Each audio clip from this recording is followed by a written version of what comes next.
ಸ್ವಾಭಿಮಾನಿ ನ್ಯೂಸ್ಗೆ ಸ್ವಾಗತ. ಇಂದಿನ ಪ್ರಮುಖ ಸುದ್ದಿಗಳು. ಸಾಗರ ಜಿಲ್ಲೆಗೆ ಆಗ್ರಹಿಸಿ ಸಾಗರದಲ್ಲಿ ಡಿಎಸ್ಎಸ್ ಒಕ್ಕೂಟಗಳ ಪ್ರತಿಭಟನೆ. ಸಾಗರ ಜಿಲ್ಲಾ ಹೋರಾಟಕ್ಕೆ ಮುನ್ನುಡಿ ಬರೆದ ಡಿಎಸ್ಎಸ್, ಸಾಗರ ಜಿಲ್ಲೆ ತಪ್ಪಿಸಿದರೆ ಉಗ್ರ ಹೋರಾಟದ ಎಚ್ಚರಿಕೆ. ಸಾಗರ ಜಿಲ್ಲೆಗೆ ಆಗ್ರಹಿಸಿ ಸಾಗರ ತಾಲೂಕು ದಲಿತ ಸಂಘರ್ಷ ಸಮಿತಿಗಳ ಒಕ್ಕೂಟ ಇಂದು ಸಾಗರದಲ್ಲಿ ಪ್ರತಿಭಟನೆ ನಡೆಸಿ ಸಾಗರ ಉಪ ವಿಭಾಗಾಧಿಕಾರಿಗಳ ಮುಖಾಂತರ ಕರ್ನಾಟಕ ಸರ್ಕಾರದ ಮುಖ್ಯಮಂತ್ರಿಗಳಿಗೆ ಮನವಿ ಸಲ್ಲಿಸಿದರು. ಕೇಂದ್ರ ಸರ್ಕಾರದ ಸೂಚನೆ ಹಿನ್ನೆಲೆಯಲ್ಲಿ ಶಿವಮೊಗ್ಗ ಜಿಲ್ಲೆ 2 ಜಿಲ್ಲೆಗೆ ಮಾರ್ಪಾಡು ಮಾಡುವ ಹಂತದಲ್ಲಿ ಸಾಗರವನ್ನು ಜಿಲ್ಲೆಯಾಗಿ ಪರಿವರ್ತಿಸಬೇಕು. ಇದು ಸಾಗರ ಜನರ ಬಹುದಿನದ ಬೇಡಿಕೆ. ಈಗಾಗಲೇ ಅನೇಕ ದಶಕಗಳಿಂದ ಶಿವಮೊಗ್ಗ ಜಿಲ್ಲೆಯಲ್ಲಿ ಸಾಗರ ಉಪವಿಭಾಗವಾಗಿರುವುದರಿಂದ ಇಲ್ಲಿ ಜಿಲ್ಲೆಗೆ ಅರ್ಹತೆಯಾಗುವಂತೆ ಭೌಗೋಳಿಕ, ಐತಿಹಾಸಿಕ ಮತ್ತು ಶೈಕ್ಷಣಿಕ, ಆರ್ಥಿಕವಾಗಿ ಬೆಳೆದಿದೆ. ಬ್ರಿಟಿಷರ ಕಾಲದಿಂದಲೂ ಪುರಸಭೆಯಾಗಿ ಇಂದು ನಗರಸಭೆಯಾಗಿ ತಾಲೂಕುವಾರು ಅಂದಾಜು 3 ಲಕ್ಷಕ್ಕಿಂತಲೂ ಹೆಚ್ಚಿನ ಜನಸಂಖ್ಯೆ ದಾಟಿದೆ.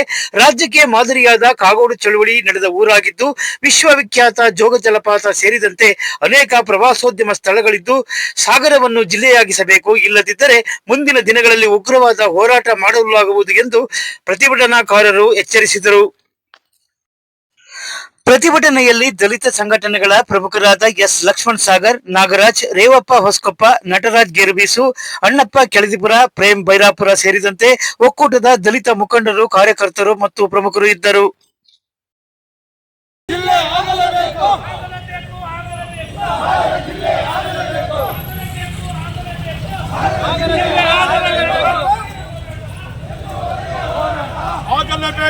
ಆಗಲೇಬೇಕು.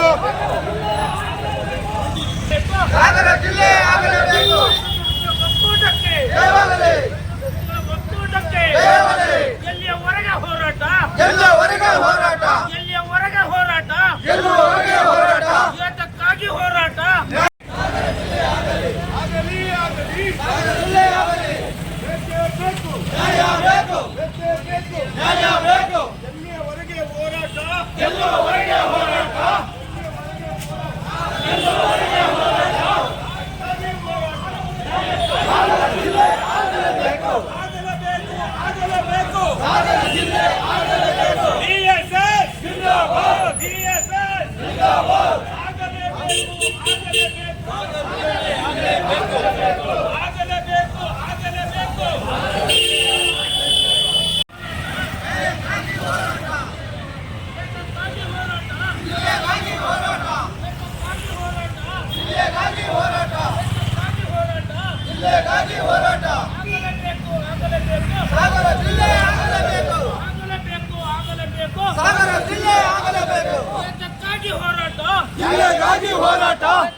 ಹೋರಾಟ, ಜಿಲ್ಲೆಗಾಗಿ ಹೋರಾಟ, ಸಂಘರ್ಷ ಸಮಿತಿಗಳ ಒಕ್ಕೂಟಕ್ಕೆ ಎಲ್ಲಿಯವರೆಗೆ ಹೋರಾಟ,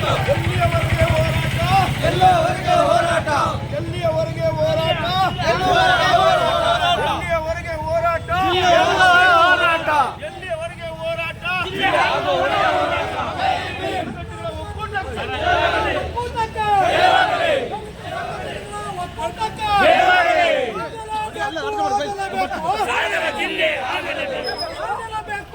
ಸಾಗರ ಜಿಲ್ಲೆ ಆಗಲೇಬೇಕು, ಆಗಲೇಬೇಕು, ಸಾಗರ ಜಿಲ್ಲೆ ಆಗಲೇಬೇಕು. ಜಿಂದಾಬಾದ್, ಜಿಂದಾಬಾದ್, ಜಿಂದಾಬಾದ್, ಜಿಂದಾಬಾದ್, ಡಿಎಸ್ಎಸ್ ಜಿಂದಾಬಾದ್, ಜಿಂದಾಬಾದ್, ಜಿಲ್ಲೆಗಾಗಿ ಹೋರಾಟ, ಜಿಲ್ಲೆಗಾಗಿ ಹೋರಾಟ, ಸಾಗರ ಜಿಲ್ಲೆ ಆಗಲೇಬೇಕು, ಆಗಲೇಬೇಕು, ಆಗಲೇಬೇಕು, ಸಾಗರ ಜಿಲ್ಲೆ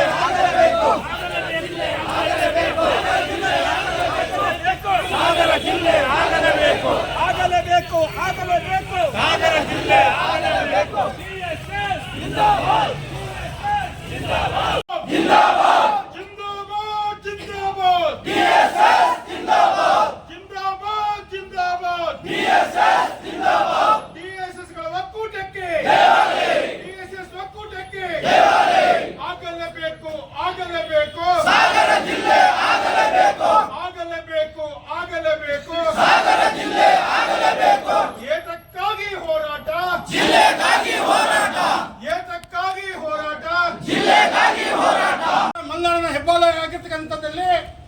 ಸಾಗರ ಜಿಲ್ಲೆಯಾಗುವಂಥ ಎಲ್ಲ ಲಕ್ಷಣಗಳು ನಮ್ಮ ತಾಲೂಕಿಗೆ ಇದೆ.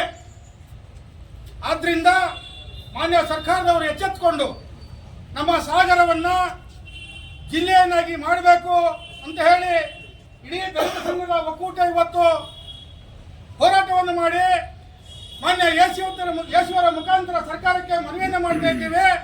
ಈ ನಮ್ಮ ಮನವಿಯನ್ನು ಪರಿಗಣಿಸಿ ಸಾಗರ ಜಿಲ್ಲೆಯನ್ನಾಗಿ ಪರಿವರ್ತನೆ ಮಾಡಬೇಕೆಂದು ದಲಿತ ಸಂಘಗಳ ಒಕ್ಕೂಟಗಳ ಪರವಾಗಿ ಮತ್ತೊಮ್ಮೆ ನಾನು ಕೇಳಿಕೊಳ್ತಾ ಇದ್ದೇನೆ. ಇಲ್ಲದೆ ಹೋದರೆ ಮುಂದಿನ ದಿನಗಳಲ್ಲಿ ನಮ್ಮ ಹೋರಾಟ ತೀವ್ರವಾಗಿ ಜಾಸ್ತಿ ಆಗಲಿದೆ ಅಂತ ಹೇಳಲಿಕ್ಕೆ ಬಯಸ್ತೀನಿ.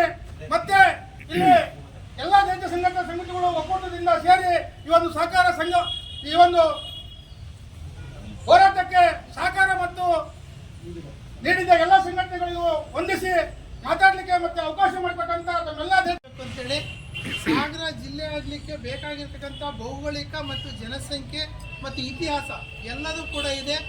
ಏನಾದರೂ ಒಂದು ಜಿಲ್ಲೆ ಆಗಬೇಕು ಕರ್ನಾಟಕದಲ್ಲಿ ಯಾವುದಾದ್ರೂ ಅಂದರೆ ಸಾಗರಕ್ಕೆ ಅದು ಒಂದು ಪ್ರಥಮವಾಗಿರ್ತಕ್ಕಂಥ ಹಕ್ಕು, ಅದು ಸಾಗರ ಜಿಲ್ಲೆ ಆಗಲೇಬೇಕು. ಈ ನಿಟ್ಟಿನಲ್ಲಿ ಈಗಾಗಲೇ ಸಾಗರಕ್ಕೆ ಜಿಲ್ಲೆ ಆಗ್ತಕ್ಕಂತಹ ಏನು ಮೂಲಭೂತ ಸೌಕರ್ಯಗಳಿದೆ ಎಲ್ಲದೂ ಇದೆ. RTO ಆಫೀಸ್ ಇದೆ, APMC ಇದೆ, ಜಿಲ್ಲಾ ನ್ಯಾಯಾಲಯ ಇದೆ, AC ಆಫೀಸ್ ಇದೆ 65 ವರ್ಷದಿಂದ. ಈ ಥರ ಹಲವಾರು ಕಚೇರಿಗಳು ಕೂಡ ಸಾಗರದಲ್ಲಿದ್ದಾವೆ. ಮತ್ತು ಇನ್ಫ್ರಾಸ್ಟ್ರಕ್ಚರ್ ಮೂಲಭೂತ ಸೌಕರ್ಯಗಳೇನು ಬೇಕು ಅದಿದೆ. ಸುಮಾರು 85-90 ಕಿಲೋಮೀಟರ್ ಜಿಲ್ಲಾ ಕಚೇರಿಗೆ ಹೋಗಬೇಕಾಗುತ್ತೆ. ಅದನ್ನು ತಪ್ಪಿಸಬೇಕು ಅಂದರೆ ಸಾಗರ ಜಿಲ್ಲೆ ಆಗಬೇಕು. ಮತ್ತು ಪಕ್ಕದ ಸಿದ್ದಾಪುರ ಏನಿದೆ ಅವರು 180 ಕಿಲೋಮೀಟರ್ ಹೋಗ್ಬೇಕು ಕಾರವಾರಕ್ಕೆ. ಆದರೆ ಅವರು ಯಾವುದೇ ಕಾರ್ಯಕ್ರಮ ಇರ್ಬೋದು, ಏನೇ ವಸ್ತುಗಳಿರ್ಬೋದು, ಏನು ಆಸ್ಪತ್ರೆ ಇರ್ಬೋದು, ಅವ್ರು ಸಿದ್ದಾಪುರದವ್ರು ಸಾಗರಕ್ಕೆ ಅವ್ರು ಬರ್ತಕ್ಕಂಥದ್ದು. ಅವರಿಗೂ ಕೂಡ ಭಾವನಾತ್ಮಕ ಸಂಬಂಧ ಇದೆ. ಹಾಗಾಗಿ ಸಿದ್ದಾಪುರವನ್ನು ಒಳಗೊಂಡಂಥ 5 ತಾಲೂಕುಗಳ ಒಂದು ರಚನೆಯನ್ನು ಮಾಡಬೇಕು ರಾಜ್ಯ ಸರ್ಕಾರ. ಯಾಕೆಂದರೆ 2026ರ ಜನಗಣತಿ ಪ್ರಾರಂಭ ಆಗೋ ಬದಲು ಜಿಲ್ಲೆಯನ್ನು ಇದ್ದರೆ ಡಿಕ್ಲೇರ್ ಮಾಡಿ ಅಂತ ಕೇಂದ್ರ ಸರ್ಕಾರ ನಿರ್ದೇಶನ ಕೊಟ್ಟಿದೆ. ಹಾಗಾಗಿ ಎಲ್ಲೆಲ್ಲೋ ರಾಮನಗರದಂಥದ್ದೆಲ್ಲ ಜಿಲ್ಲೆ ಮಾಡ್ಕೊಂಡಿದ್ದೀರಿ, ಸಂತೋಷ. ಬೆಂಗಳೂರಿಗೆ ಹೊಸ ಜಿಲ್ಲೆ ಮಾಡ್ತೀರಿ. ಆದರೆ ಸಾಗರಕ್ಕೆ ಒಂದು ಜಿಲ್ಲೆ ಮಾಡಿ ಐತಿಹಾಸಿಕವಾಗಿರ್ತಕ್ಕಂಥ ಸಾಗರ ಕೆಳದಿ ಸಾಮ್ರಾಜ್ಯ 265 ವರ್ಷಗಳ ಕಾಲ ಆಳ್ವಿಕೆ ಮಾಡಿದೆ. ವಿಜಯನಗರ ಸಾಮ್ರಾಜ್ಯ ನಶಿಸಿದ ನಂತರ 13 ಜಿಲ್ಲೆ ಕರ್ನಾಟಕದಲ್ಲಿ, ಒಂದು ಗೋವಾ, ಆಮೇಲೆ ಕೇರಳದ 2-3 ಜಿಲ್ಲೆಗಳು. ಇಷ್ಟು ದೊಡ್ಡ ಸಾಮ್ರಾಜ್ಯ ಇವತ್ತೊಂದು ಜಿಲ್ಲಾ ಮಟ್ಟಕ್ಕೂ ಕೂಡ ಏನು ನಾಲ್ವತ್ತು ಸಂಘಟನೆಗಳ ವತಿಯಿಂದ ಈ ಒಂದು ಸಾಗರ ತಾಲೂಕು ಜಿಲ್ಲೆ ಆಗಬೇಕು ಅಂತ ಹೇಳಿ ಅಂದ್ಕೊಂಡಿದ್ದೀವಿ. ಈ ಕಾರ್ಯಕ್ರಮ ಯಶಸ್ಸಾಗಬೇಕು. ಜೊತೆಗೆ ಈ ಸಾಗರ ತಾಲೂಕು ಜಿಲ್ಲೆ ಆಗೋದ್ರಲ್ಲಿ ಎಲ್ಲಾ ಅರ್ಹತೆಗಳು ಮತ್ತೆ ವಿವಿಧ ಇಲಾಖೆಗಳಿದಾವೆ, ಜನಸಂಖ್ಯೆ ಇದೆ, ಹಾಗೂ ಭೌಗೋಳಿಕ ವಿಸ್ತಾರದಲ್ಲಿ ದೊಡ್ಡ ವಿಸ್ತಾರವಾದ ಸಾಗರ ತಾಲೂಕಿದೆ. ಆದ್ದರಿಂದ ಅಧಿಕಾರಿಗಳು ಹಾಗೂ ಸರ್ಕಾರಗಳು ಇದನ್ನ ಮನಗಂಡು ಕೂಡಲೇ ಜಿಲ್ಲೆಯನ್ನಾಗಿ ಮಾಡಬೇಕು. ಜಿಲ್ಲೆಯನ್ನಾಗಿ ಮಾಡದೇ ಇದ್ರೆ ನಾವು ಮುಂದಿನ ದಿನಗಳಲ್ಲಿ ಎಲ್ಲ ನಾಗರಿಕರು ಸೇರಿ ಒಂದು ದೊಡ್ಡದಾದಂಥ ಬೃಹತ್ ಪ್ರತಿಭಟನೆಯನ್ನ ಈ ತಾಲೂಕಿನಲ್ಲಿ ಹಮ್ಮಿಕೊಳ್ಳಲಿದ್ದೀವಿ ಅಂತ ಹೇಳಿ ಹೇಳ್ತಾ ನನ್ನ ಮಾತನ್ನು ಮುಗಿಸ್ತಾ ಇದ್ದೇವೆ. ಎಲ್ಲ DSS ಒಕ್ಕೂಟಗಳ ಸಂಚಾಲಕರು, ಪದಾಧಿಕಾರಿಗಳೇ ಹಾಗೂ ಮಾಧ್ಯಮ ಮಿತ್ರರೇ ಹಾಗೂ ಸೇರಿದ ಎಲ್ಲ ಪದಾಧಿಕಾರಿಗಳೇ, ಈ ದಿನ ನಮ್ಮ ಒಂದು ಒಕ್ಕೂಟದ ಎಲ್ಲ ಜನರ ಪರವಾಗಿ ಈ ದಿನ ಸಾಗರವನ್ನು ಜಿಲ್ಲೆಯನ್ನಾಗಿ ಮಾಡಲು ಒಂದು ಮುಂಚೂಣಿಯಲ್ಲಿ ನಮ್ಮ DSS ಇವತ್ತು ಪ್ರಥಮ ಬಾರಿಗೆ ಈ ಒಂದು ಹೋರಾಟವನ್ನು ಹಮ್ಮಿಕೊಂಡಿದೆ. ಇನ್ನು ಅನೇಕ ಸಂಘ ಸಂಸ್ಥೆಗಳು ಈ ಹೋರಾಟವನ್ನು ಮುಂದೆ ನಡೆಸುವಂತ ನಮಗೆ ಒಂದು ಮಾಹಿತಿ ಇದೆ. ಆದರೆ ಮುಂಚೂಣಿಯಾಗಿ ನಾವು ಎಲ್ಲ ಒಕ್ಕೂಟಗಳು ಇದನ್ನು ಹಮ್ಮಿಕೊಂಡಿದ್ದೇವೆ. ಸಾಗರವು ಜಿಲ್ಲೆ ಆಗಲು ಎಲ್ಲ ಅರ್ಹತೆಗಳನ್ನು ಹೊಂದಿದೆ. ಭೌಗೋಳಿಕವಾಗಿ ಈ ಸಾಗರದಿಂದ ಬೈಂದೂರು ಭಟ್ಕಳವರೆಗೂ ವಿಸ್ತಾರವಾಗಿ ಹಬ್ಕೊಂಡಿದೆ. ಅದಕ್ಕಾಗಿ ಇಲ್ಲಿ ಇರುವ ಎಲ್ಲ ತಾಲೂಕುಗಳಿಗಿಂತ ಸಾಗರ ಇರ್ಬೋದು, ಕರ್ನಾಟಕ ರಾಜ್ಯದಲ್ಲಿ ಸಾಕಷ್ಟು ಜಿಲ್ಲೆಗಳನ್ನು ಮಾಡಬೇಕು ಅಂತೇಳಿ ನನ್ನ ಸಚಿವ ಸಂಪುಟದಲ್ಲಿ ಮೊನ್ನೆ ತೀರ್ಮಾನ ಆಗಿರೋದ್ರಿಂದ ಅದಕ್ಕೆ ನಮ್ಮ ಶಿವಮೊಗ್ಗ ಜಿಲ್ಲೆಗೆ ತುದಿಯಿಂದ ಬರಬೇಕಾಗುತ್ತೆ. ಸುಮಾರು 200 ಕಿಲೋಮೀಟರ್ ಆಗುತ್ತೆ. ಭಟ್ಕಳದಿಂದ ತುದಿಯಿಂದ ಶಿವಮೊಗ್ಗ ಹೋಗ್ಬೇಕು ಅಂದರೆ ಜಿಲ್ಲಾ ಕೇಂದ್ರಕ್ಕೆ ಹೋಗೋದು 200 ಕಿಲೋಮೀಟರ್ ಆಗುತ್ತೆ, ಅವರಿಗೆ ತೊಂದರೆ ಆಗುತ್ತೆ. ಅದೇ ರೀತಿ ಇಲ್ಲಿಯ ಸಿದ್ದಾಪುರದವರು, ಹೆಚ್ಚಿನ ತಾಲೂಕು ಸಿದ್ದಾಪುರದವರು ಕಾರವಾರಕ್ಕೆ ಹೋಗ್ಬೇಕಾದ್ರೆ 150 ಕಿಲೋಮೀಟರ್ ಆಗುತ್ತೆ. ಅದರಿಂದ ಒಳಗೊಂಡಂಥ ನಮ್ಮ ತಾಲೂಕಿನ ಸಾಮಾಜಿಕವಾಗಿ, ಶೈಕ್ಷಣಿಕವಾಗಿ, ಭೌಗೋಳಿಕವಾಗಿ ಏನು ಸಾಗರ ಇದೆ ಅದು ವಿಸ್ತಾರಗೊಂಡಿದೆ. ಇಲ್ಲಿ ಮೂಲಭೂತ ಸೌಕರ್ಯಕ್ಕೆ ಏನು ಬೇಕು ಜಿಲ್ಲೆ ಆಗಲಿಕ್ಕೆ ಎಲ್ಲವೂ ಇದೆ. RTO ಆಫೀಸ್ ಇದೆ, ಸಾರ್ವಜನಿಕ ದೊಡ್ಡ ಆಸ್ಪತ್ರೆ ಇದೆ, PWD ಕಚೇರಿಗಳಿದ್ದಾವೆ, ಮತ್ತು ಜಲಸಂಪನ್ಮೂಲ ಕಚೇರಿ ಇದೆ, KSRTC ಡಿಪೋ ಇದೆ. ಇಷ್ಟೆಲ್ಲ ವಿಸ್ತಾರ ಒಳಗೊಂಡಂಥ ಸಾಗರ, ಸೊರಬ, ಹೊಸನಗರ ಮತ್ತು ಸಿದ್ದಾಪುರವನ್ನು ಒಳಗೊಂಡಂತೆ ಸೇರಿಸಿ ಇದು ಇದನ್ನು ಜಿಲ್ಲೆ ಮಾಡ್ತಕ್ಕಂಥದ್ದು ಸೂಕ್ತ ಅಂತೇಳಿ ಸಾಗರದ ಎಲ್ಲ ಮಾಧ್ಯಮ ಸ್ನೇಹಿತರು, ಬುದ್ಧಿಜೀವಿಗಳು, ಎಲ್ಲ ಸಂಘಟನೆಯವರು ಮತ್ತು ರೈತರು ಎಲ್ಲರೂ ಕೂಡ ಒಳಗೊಂಡು ಒಂದು ಚರ್ಚೆಯನ್ನು ಹುಟ್ಟಾಕಿ ಸಾಗರ ಜಿಲ್ಲೆ ಮಾಡಬೇಕು ಅಂತೇಳಿ ಯೋಚನೆ ಮಾಡ್ತಾರೆ. ಇವತ್ತು ಯಾಕೆ ಅಂತೇಳಿ ಸಾಗರ ಜಿಲ್ಲೆ ಯಾಕೆ ಮಾಡಬೇಕು ಅಂತ ಹೇಳಿದ್ರೆ, ಸಾಗರಕ್ಕೆ ಇಲ್ಲಿಂದ ಶಿವಮೊಗ್ಗ ಹಾಗೂ ಇಲ್ಲಿ ಬಂದಿರತಕ್ಕಂಥ ಎಲ್ಲ ಹೋರಾಟಗಾರರಿಗೆ ಅಭಿನಂದನೆ ಸಲ್ಲಿಸ್ತೇನೆ. ಹಾಗೆ ಸಾಗರವನ್ನ ಯಾಕೆ ಜಿಲ್ಲೆಯನ್ನು ಮಾಡ್ಬೇಕಂತಂದ್ರೆ ಎಲ್ಲಾ ಸೌಕರ್ಯಗಳು ಸಾಗರದಲ್ಲಿ ಇದೆ. ಮಧ್ಯ ಇರುವಂತ ನಗರ ಅಂದ್ರೆ ಈಗ ಕರ್ನಾಟಕದಲ್ಲಿ ಒಂದು ಅಭಿವೃದ್ಧಿ ಹೊಂದಿದ ತಾಲೂಕು ಅಂದ್ರೆ ಸಾಗರ ತಾಲೂಕು. ಎಲ್ಲ ರೀತಿಯಲ್ಲಿ ಅಭಿವೃದ್ಧಿ ಇದೆ. ರೈಲ್ವೆ ಇರ್ಬೋದು, ಕೋರ್ಟ್ ಇರ್ಬೋದು, AC ಆಫೀಸ್ ಇರ್ಬೋದು, ಸಾಗರ RTO ಆಫೀಸ್ ಇರ್ಬೋದು, APMC ಆಗಿರ್ಬೋದು, ಇವೆಲ್ಲ ಇಲಾಖೆಗಳು ಇಲ್ಲಿದ್ದಾವೆ. ಮತ್ತೆ ಇಲ್ಲಿಗೆ ಹತ್ತಿರದಾಗತ್ತ ಸೊರಬ ಮತ್ತೆ ಸಿದ್ದಾಪುರ, ಹೊಸನಗರಕ್ಕೆ ಮಧ್ಯ ಇರತಕ್ಕಂಥ ಪ್ರದೇಶ ಆಗಿರೋದ್ರಿಂದ ಮತ್ತೆ ಈ ಟೂರಿಸಂ ಪ್ಲೇಸ್. ಹಾಗೆ ಹಿಂದೆ ಸಾಗರ ಯಾವುದೇ ಒಂದು ಇಲಾಖೆಯನ್ನು ಪಡ್ಕೊಂಡಿರ್ತಾರೆ, ಹೋರಾಟ ಮಾಡೇ ನಾವು ಈ ನಮ್ಮ ಹಿಂದಿನ ಜನ ಪಡ್ಕೊಂಡಿದ್ದೀವಿ ಸಾಗರಕ್ಕಾಗಿ. ರೈಲ್ವೆ ಆಗಿರ್ಬೋದು, ಮತ್ತೆ ಸಿಗಂದೂರು ಸೇತುವೆ ಆಗಿರ್ಬೋದು, ಈಗ ಮನೆ ಆಗಿರೋದು ಎಲ್ಲ ಹೋರಾಟ ಮಾಡಿ ನಾವು ಪಡ್ಕೊಂಡಿದ್ದೀವಿ. ಹಾಗಾಗಿ ಈ ಹೋರಾಟ ಮಾಡೋದ್ರಲ್ಲಿ ಮುಂದಿನ ಹಿಂದೆ ಹೋರಾಟ ಮಾಡ್ಕೊಂಡೇ ಬಂದಿದ್ದಾರೆ. ಸ್ವತಂತ್ರ ಹೋರಾಟದಿಂದ ಪ್ರತಿಯೊಂದು ಹೋರಾಟ ಮಾಡಿ ಬಂದಿದ್ದಾರೆ. ಅದಕ್ಕಾಗಿ ಹೋರಾಟದಿಂದಲೇ ನಾವು ಸಾಗರಕ್ಕೆ ಅನುಕೂಲ ಕೊಡಿ. ಇದಕ್ಕೆ ಜನ ಎಲ್ಲರೂ ಬೆಂಬಲ ಸೂಚಿಸಬೇಕು. ನಮಗೆ ನಿಮಗೆ ಎಲ್ಲದೂ ಬೇಕಾಗಿಲ್ಲ, ಯಾಕಂದ್ರೆ ಎಲ್ಲಾ ಜನಗಳಿಗೆ ಬೇಕಾಗಿರ್ತದೆ ಸಾಗರ ತಾಲೂಕು ಇದು. ಇದಕ್ಕೆ ನಾವು ಈ ಸಭೆಯನ್ನ ಉದ್ದೇಶಿಸಿ ದಲಿತ ಮುಖಂಡರು ಇವತ್ತು ಸಭೆಯನ್ನ ಯಾಕೆ ಕರೆದಿದ್ದೇವೆ ಅಂದ್ರೆ, ಸಾಗರನ ಜಿಲ್ಲೆ ಮಾಡುವ ವಿಚಾರದಲ್ಲಿ ಇವತ್ತೊಂದು ಸಾಂಕೇತಿಕವಾಗಿ ಒಂದು ಪ್ರತಿಭಟನೆ ಹಮ್ಮಿಕೊಂಡಿದ್ದೀವಿ. ಈ ಪ್ರತಿಭಟನೆಯನ್ನ ಎಲ್ಲ ನಮ್ಮ ಸಾಗರ ತಾಲೂಕಿನ ಒಕ್ಕೂಟದ ದಲಿತ ಸಮಿತಿ ಒಕ್ಕೂಟದ ಸಂಚಾಲಕಗಳೇ, ದಲಿತ ಸಮಿತಿ ಮುಖಂಡರೇ ಹಾಗೂ ಇಲ್ಲಿ ಭಾಗವಹಿಸತಕ್ಕಂಥ ಎಲ್ಲ ನನ್ನ ದಲಿತ ಮುಖಂಡರೇ ಹಾಗೂ ಪತ್ರಿಕಾ ಮಾಧ್ಯಮದ ಬಂಧುಗಳೇ, ಇವತ್ತು ಶಿವಮೊಗ್ಗ ಜಿಲ್ಲೆ, ನಮ್ಮ ಸಾಗರದಲ್ಲಿ ಶಿವಮೊಗ್ಗ ಜಿಲ್ಲೆ ಬಿಟ್ಟರೆ ಬೇರೆ ಜಿಲ್ಲೆ ಇಲ್ಲ. ಇಲ್ಲಿ ಒಂದೇ ಜಿಲ್ಲೆ ಇರ್ತದೆ ಶಿವಮೊಗ್ಗ ಜಿಲ್ಲೆ. ಆ ಶಿವಮೊಗ್ಗ ಜಿಲ್ಲೆ ಬಿಟ್ಟರೆ ಎರಡನೇದಾಗಿ ಶಿವಮೊಗ್ಗ ಜಿಲ್ಲೆಯನ್ನು ಹೊರತುಪಡಿಸಿಬಿಟ್ರೆ ಸಾಗರ ಜಿಲ್ಲೆ ಆಗಬೇಕು ಅಂತೇಳಿ 2000 ಇಸ್ವಿಯಲ್ಲಿ ಕೂಡ ಇನ್ನೊಂದು ಪ್ರಕರಣ ಹೋಗಿತ್ತು. ಹಾಗಾಗಿ ಈಗ ಒಂದು ಕೇಂದ್ರ ಸರ್ಕಾರ ಏನು ಮುಂದೆ ಜನಗಣತಿ ನಡೀತಿದೆ, ಅದು ಒಳಗಡೆ ಡಿಸೆಂಬರ್ 31 ಒಳಗಡೆ ಕೇಂದ್ರ ಸರ್ಕಾರ ರಾಜ್ಯಕ್ಕೆ ಒಂದು ಡೈರೆಕ್ಷನ್ ಕೊಟ್ಟಿದೆ. ಯಾವುದಾದ್ರು ಜಿಲ್ಲೆ ಮಾಡಬೇಕು ಅಥವಾ ಯಾವ್ದು ತಾಲೂಕು ಮಾಡೋದಾದ್ರೆ ತಾವು ಗಡಿಯನ್ನು ಗುರುತಿಸಿ ಒಂದು ಪ್ರೊಪೋಸಲ್ ಕೊಟ್ಟು ಆಯ್ಕೆ ಮಾಡಿಕೊಡಿ ಅಂತ ಹೇಳಿದೆ. ಹಾಗಾಗಿ ಈಗೇನು ಬೆಳಗಾವಿ ಒಂದು ಜಿಲ್ಲೆ ಮಾಡಕ್ಕೆ ಹೊರಟಿದ್ದಾರೆ, ಅದೇ ರೀತಿ ಬೆಂಗಳೂರು ಕೂಡ ಜಿಲ್ಲೆ ಮಾಡಕ್ಕೆ ಹೊರಟಿದ್ದಾರೆ. ಹಾಗಾಗಿ ಶಿವಮೊಗ್ಗ ಜಿಲ್ಲೆಯಲ್ಲಿ ಏನಾದ್ರು ಜಿಲ್ಲೆ ಮಾಡಬೇಕು ಅಂತ ಇದ್ರೆ ಅದು ಸಾಗರನೇ ಜಿಲ್ಲೆ ಮಾಡಬೇಕು ಅಂತೇಳಿ ನಮ್ಮ ದಲಿತ ಸಮಿತಿಗಳ ಒಕ್ಕೂಟದಿಂದ ಇವತ್ತು ಆಗ್ರಹ ಪಡಿಸಿದ್ದೇವೆ. ಯಾಕಂದ್ರೆ ಇವತ್ತು ಸಾಗರ ಯಾಕೆ ಜಿಲ್ಲೆ ಮಾಡಬೇಕು ಅಂದ್ರೆ, ಇಲ್ಲಿ ಎಲ್ಲ ಸುಸಜ್ಜಿತವಾದ ಕಟ್ಟಡ ಇದೆ, ಎಲ್ಲ ಇಲಾಖೆಗಳು ಹೊಂದಿರತಕ್ಕಂಥ ಸಾಗರ ಯಾವುದು ತಾಲೂಕಿದೆ ಅದು ಸಾಗರ ತಾಲೂಕು. ಯಾಕಂದ್ರೆ ಇವತ್ತು ಉಪವಿಭಾಗ ಮಟ್ಟ ಇದೆ. ಸಾಗರ, ಹೊಸನಗರ, ಶಿಕಾರಿಪುರ, ಸೊರಬ ಈ 4 ತಾಲೂಕು ಸೇರಿ ಸಾಗರ ಉಪವಿಭಾಗ ಆಗಿದೆ. ಹಾಗಾಗಿ ಇಲ್ಲಿ ಎಲ್ಲ ಆಸ್ಪತ್ರೆ ಇರ್ಬೋದು, ನ್ಯಾಯಾಲಯ ಇರ್ಬೋದು, ಡಿಸ್ಟ್ರಿಕ್ಟ್ ಕೋರ್ಟ್ ಇರ್ಬೋದು, ಅಲ್ಲಿಂದ ತಾಲೂಕು ಆಫೀಸ್ ಇರ್ಬೋದು, AC ಆಫೀಸ್ ಇರ್ಬೋದು, ರೈಲ್ವೆ ನಿಲ್ದಾಣ ಇರ್ಬೋದು, ಮತ್ತೆ ಇಲ್ಲೇನು ನಮ್ಮ ದೇಶಕ್ಕೆ ನಮ್ಮ ರಾಜ್ಯಕ್ಕೆ ಕೊಟ್ಟಂತಹ ಏನು ಬೆಳಕು ಇವತ್ತು ಜೋಗ ಇರ್ಬೋದು, ಲಿಂಗನಮಕ್ಕಿ ಡ್ಯಾಮ್ ಇರ್ಬೋದು, ಇವತ್ತೆಲ್ಲ ಎಲ್ಲದೂ ಕೂಡ ಭೌಗೋಳಿಕವಾಗಿ ಸುಸಜ್ಜಿತವಾಗಿ ತಾಲೂಕು ಯಾವುದೆಲ್ಲ ಇದ್ರೆ ಅದು ಶಿವಮೊಗ್ಗದಲ್ಲಿ ಸಾಗರ ತಾಲೂಕು. ಹಾಗಾಗಿ ಸಾಗರ ತಾಲೂಕನ್ನ ಜಿಲ್ಲೆ ಮಾಡೋದ್ರಲ್ಲಿ ಯಾವುದೇ ಎರಡು ಮಾತಿಲ್ಲ. ಹಾಗಾಗಿ ಮಾಡಲೇಬೇಕು ಅಂತ ನಮ್ಮ ದಲಿತ ಸಂಸ್ಥೆ ಒಕ್ಕೂಟದಿಂದ ಆಗ್ರಹ ಪಡಿಸ್ತಿದ್ದೇವೆ. ಒಮ್ಮೆ ಏನಾದ್ರು ಇದರ ಮೀನಮೇಷ ಮಾಡಿದ್ರೆ ನಾವು ದಲಿತ ಸಂಸ್ಥೆ ಮೂಲಕ ಇನ್ನೂ ಉಗ್ರವಾದ ಹೋರಾಟವನ್ನ ಸಂಘಟನೆಗಳು ಎಲ್ಲ ಒಕ್ಕೂಟದ ವತಿಯಿಂದ ಉಗ್ರವಾದ ಹೋರಾಟವನ್ನು ಮುಂದಿನ ದಿನಗಳಲ್ಲಿ ಹಮ್ಮಿಕಬೇಕಾಗ್ತದೆ ಮಾತನ್ನು ಕೂಡ ಈ ಸಂದರ್ಭದಲ್ಲಿ ಹೇಳ್ತಿದ್ದಾರೆ. ಹಾಗಾಗಿ ಯಾವುದಾದ್ರು ಒಂದು ಶಿವಮೊಗ್ಗದಲ್ಲಿ ಜಿಲ್ಲೆ ಮಾಡೋದಾದ್ರೆ ಸಾಗರನೇ ಮಾಡಬೇಕು ಅಂತೇಳಿ ಮತ್ತೊಮ್ಮೆ ಆಗ್ರಹ ಪಡಿಸ್ತಾ ನಾವು ಮಾತಾಡಲಿಕ್ಕೆ ಅವಕಾಶ ಕೊಟ್ಟ AC ಕಚೇರಿಗೆ ನಾವು ಒಂದು ಸೇರಿದ್ದೀವಿ. ಇವತ್ತೆಲ್ಲ ಮುಖಂಡರುಗಳ ಪರಿಸ್ಥಿತಿ ಒಂದೇ, ಆದರೆ ನಮ್ಮ ಸಾಗರದಲ್ಲಿ ಏನೂ ಕಡಿಮೆ ಇಲ್ಲ. ಇವತ್ತು ಶರಾವತಿ ಹಿನ್ನೀರಿನಿಂದ ಏನು ಜೋಗ ಜಲಪಾತ, ವಿಶ್ವವಿಖ್ಯಾತ ಜೋಗ ಜಲಪಾತ ಇವತ್ತು 7ನೇ ಅದ್ಭುತ ಅಂತ ಹೇಳ್ತಾರೆ. ಅದರಲ್ಲೂ ಕೂಡ ಇವತ್ತು ಸಾಕಷ್ಟು ಜನ ವಿದೇಶದಿಂದ ಮತ್ತು ನಮ್ಮ ದೇಶದ ಜನಗಳು ಈ ಒಂದು ಟೂರಿಸಂ ಪ್ಲೇಸ್ ನೋಡಲಿಕ್ಕೆ ಬರ್ತಾರೆ. ಇದೊಂದು ದೊಡ್ಡ ಐತಿಹಾಸಿಕ ಸ್ಥಳ. ಹಾಗೆಯೇ ಸಿಗಂದೂರು ಬ್ರಿಡ್ಜು ಈಗ ಮೊನ್ನೆ ತಾನೇ ಓಪನ್ ಆಗಿದೆ. ಇದು ಇವತ್ತು ಈ ಒಂದು ಸಿಗಂದೂರು ಬ್ರಿಡ್ಜು ಸಹ ಒಂದು ದೇಶದಲ್ಲಿ ನೋಡ್ತಕ್ಕಂಥ ಒಂದು ಒಳ್ಳೆ ಬ್ರಿಡ್ಜ್ ಆಗಿದೆ. ಹಾಗೆಯೇ ಸಾಗರಕ್ಕೆ ಈಗ APMC ಮಾರ್ಕೆಟ್ ಒಂದು ದೊಡ್ಡ ಪ್ರಾಂಗಣ ಆಗಿದೆ. ಅದೇ ರೀತಿ ಇವತ್ತು ಶಿಕಾರಿಪುರ ಮತ್ತು ಹೊಸನಗರ ಮತ್ತು ಸಾಗರಕ್ಕೆ ಈ RTO ಆಫೀಸು ಎಲ್ಲದಕ್ಕೂ ಇಲ್ಲೇ ಸಾಗರ RTO ಆಫೀಸಿಗೆ ಜನ ಬರಬೇಕಾಗತ್ತೆ.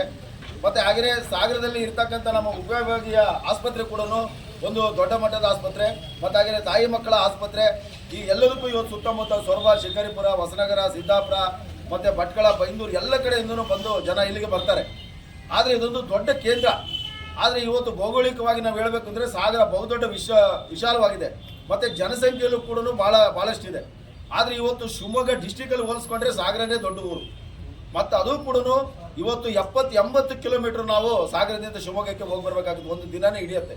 ಯಾವುದೇ ಕಚೇರಿ ಕೆಲಸಗಳು ಆದರೂ ಕೂಡ ಇವತ್ತು ಅರ್ಧ ಭಾಗ ಇಲ್ಲಿ ಸಾಗರದಲ್ಲಿ ನಡೀತಕ್ಕಂಥ ಕೆಲಸ ಆಗುತ್ತೆ. ಹಾಗೆಯೇ ನಮ್ಮ ಶಿವಮೊಗ್ಗ ಜಿಲ್ಲೆ ಒಂದು ಕೋರ್ಟ್ ಸಹ ಇಲ್ಲೇ ಇದೆ. ಆದರೆ ಇವೆಲ್ಲ ಈಗ ಜನಪ್ರತಿನಿಧಿಗಳಿಗೂ ಕೆಲವರು ಗಮನಕ್ಕಿದೆ ಅದು, ಆದರೆ ಇದನ್ನ ಯಾರು ಕೆಲವರು ಒತ್ತಾಯ ಮಾಡ್ತಾ ಇಲ್ಲ, ಕೆಲವರು ಇದು ಆಗಬಾರ್ದು ಅಂತ ಅಡ್ಡಗಾಲಾಗ್ತಾ ಇದ್ದಾರೆ. ಆದರೂ ಕೂಡ ಸಾಗರ ಜನ ಎಚ್ಚೆತ್ತುಕೊಳ್ಳೋಕೆ ಇಲ್ಲಿ ಪಕ್ಷಾತೀತವಾಗಿ ಇಲ್ಲಿ ಬಿಜೆಪಿ ಇರ್ಬೋದು, ಕಾಂಗ್ರೆಸ್ ಇರ್ಬೋದು, JDS ಇರ್ಬೋದು, ಯಾವುದೇ ಪಕ್ಷದವರು ಆದರೂ ಕೂಡ ಸಾಗರ ಜಿಲ್ಲೆ ಆಗಬೇಕು ಅಂತೇಳಿ ಎಲ್ಲರೂ ಒತ್ತಾಯ ಮಾಡಬೇಕು. ಹಾಗೆಯೇ ಇವತ್ತು ಈಗ ನಾಳೆನೂ ಕೂಡ ಇವತ್ತು ಸಾಗರದ ಎಲ್ಲ ಪ್ರಮುಖ ಪ್ರಜ್ಞಾವಂತರು, ಪ್ರಗತಿಪರ ಚಿಂತಕರು, ಹೋರಾಟಗಾರರು ಎಲ್ಲರೂ ಸೇರಿ ನಾಳೆನೂ ಒಂದು ಮನವಿ ಕೊಡ್ತಾ ಇದ್ದಾರೆ. ಆದರೆ ಅದಕ್ಕಿಂತ ಪೂರ್ವಭಾವಿಯಾಗಿ ಆಗಿದ್ರೆ ಇವತ್ತು ಸಾವಿರಾರು ಜನರಿಗೆ ಉದ್ಯೋಗ ಸಿಕ್ತಿತ್ತು, ಒಳ್ಳೆ ಕೆಲಸ ಆಗ್ತಿತ್ತು. ಆದರೆ ಕೆಲವರು ಅದು ಆಗಬಾರ್ದು ಅಂತಲೇ ಅಡ್ಡಗಾಲು ಹಾಕಿದ್ದಾರೆ, ಯಾರು ಧ್ವನಿ ಎತ್ತಲ್ಲ. ಆದರೆ ನಮ್ಮಲ್ಲಿರ್ತಕ್ಕಂಥ ಪ್ರಜ್ಞಾವಂತರು ಪಾಪ ದಿನ ಹೋರಾಟ ಮಾಡ್ತಕ್ಕಂಥವ್ರು ಏನಾರಾಗಲಿ ಈ ಒಂದು ಪ್ರಪೋಸಲ್ ಏನೋ ಕರ್ನಾಟಕ ಸರ್ಕಾರದಲ್ಲಿ ನಡೀತಾ ಇದೆ, ಇದೊಂದು ಪಿಸು ಮಾತು ನಡೀತಾ ಇದೆ, ಇದಕ್ಕೆ ನಾವು ಒತ್ತು ಕೊಡೋಣ ಅಂತ ಹೇಳ್ಬಿಟ್ಟು ಎಲ್ಲ ಹೋರಾಟಗಾರರು ಪಾಪ ಕೈ ಜೋಡಿಸಿದ್ದಾರೆ, ಹೋರಾಟ ಮಾಡಲಿಕ್ಕೆ ರೆಡಿ ಆಗಿದ್ದಾರೆ. ಆದರೆ ಈ ಕೆಲವು ರಾಜಕೀಯ ಮುಖಂಡರುಗಳಿಗೆ ಇದರಲ್ಲಿ ಪಿತೂರಿ ನಡೀತಾ ಇದೆ, ಇಲ್ಲಿ ಯಾರು ಕೈ ಜೋಡಿಸ್ತಾ ಇಲ್ಲ. ಆದರೆ ನಾವು ದಿನನಿತ್ಯ ಒಂದು ಸಣ್ಣ ಪುಟ್ಟಕ್ಕೆಲ್ಲ ನಾವೊಂದು ನಮ್ಮ ದಲಿತರಿಗೆ ಏನಾದ್ರು ಅನ್ಯಾಯ ಆದರೆ ಹೋರಾಟ ಮಾಡ್ತಕ್ಕಂಥವ್ರು. ಆದರೆ ಎಲ್ಲ ಒಂದು ಸಂಘಟನೆಗಳು ಒಂದೇ ಮನಸ್ಥಿತಿಯಿಂದ ಇವತ್ತು ಈ ಜಿಲ್ಲೆಗೋಸ್ಕರ ಹೋರಾಟ ಮಾಡೋಣ ಅಂತೇಳಿ ಈ ಸಂದರ್ಭದಲ್ಲಿ ಸೇರ್ಕೊಂಡಿದ್ವಿ. ಆದರೆ ಈ ಹೋರಾಟ ಯಶಸ್ವಿ ಆಗಲಿ. ಆದರೆ ಮುಂದಿನ ದಿನದಲ್ಲಿ ಈ ಒಂದು ವೇಳೆ ಜಿಲ್ಲೆ ಈ ಸಾಗರ ತಾಲೂಕನ್ನು ಜಿಲ್ಲೆ ಮಾಡದೆ ಬೇರೆ ಜಿಲ್ಲೆ ಮಾಡ್ಲಿಕ್ಕೆ ಹೊರಟ್ರೆ ನಾವು ಇಡೀ ಸಾಗರ ತಾಲೂಕಿನಲ್ಲಿ ಇವತ್ತು ಏನು ಸೇರಿದ್ವಿ ಇದಕ್ಕಿಂತ 10 ಪಟ್ಟು ಜನ ಸೇರಿ ಒಂದು ಹೋರಾಟ ಮಾಡ್ತೀವಿ ಅಂತೇಳಿ ಈ ಸಂದರ್ಭದಲ್ಲಿ ನಾವು ಕರೆ ಕೊಡ್ತೀವಿ. ಇದಕ್ಕೆಲ್ಲ ಒಪ್ಪಿಗೆ ಇದೆಯಾ? ಜೈ ಜೈ ಜೈ ಜೈ ಜೈ ಭೀಮ್. ಅವಕಾಶಕ್ಕಾಗಿ ಒಂದು ಆಗಸ್ಟ್ ವ್ಯಾಪ್ತಿ ನೋಡ್ಕೊಂಡು ಒಂದ್ ಕಡೆ ಇನ್ನೊಂದು ಕಡೆ ಸುಮಾರು 100 ಕಿಲೋಮೀಟರ್ ದೂರ ಇದೆ. ಹೌದಾ? ಇಷ್ಟೆಲ್ಲ ಇದೆ. ಇದ್ರ ಮಧ್ಯೆ ನಿಮ್ಮ ಹೋರಾಟಕ್ಕೆ ಎಲ್ಲರೂ ಬೆಂಬಲ, ನೈತಿಕವಾಗಿ ಎಲ್ಲರದ್ದು ಬೆಂಬಲ ಇದೆ. ನಿಮ್ಮೆಲ್ಲರ ಆಶಯದಂತೆ ನಾವಿದನ್ನು ಮಾನ್ಯ ಮುಖ್ಯಮಂತ್ರಿಗಳಿಗೆ ತಮ್ಮೆಲ್ಲರೂ ಇದನ್ನ ಮನವಿಯನ್ನ ಇದನ್ನ ಮಾಡ್ತೀವಿ.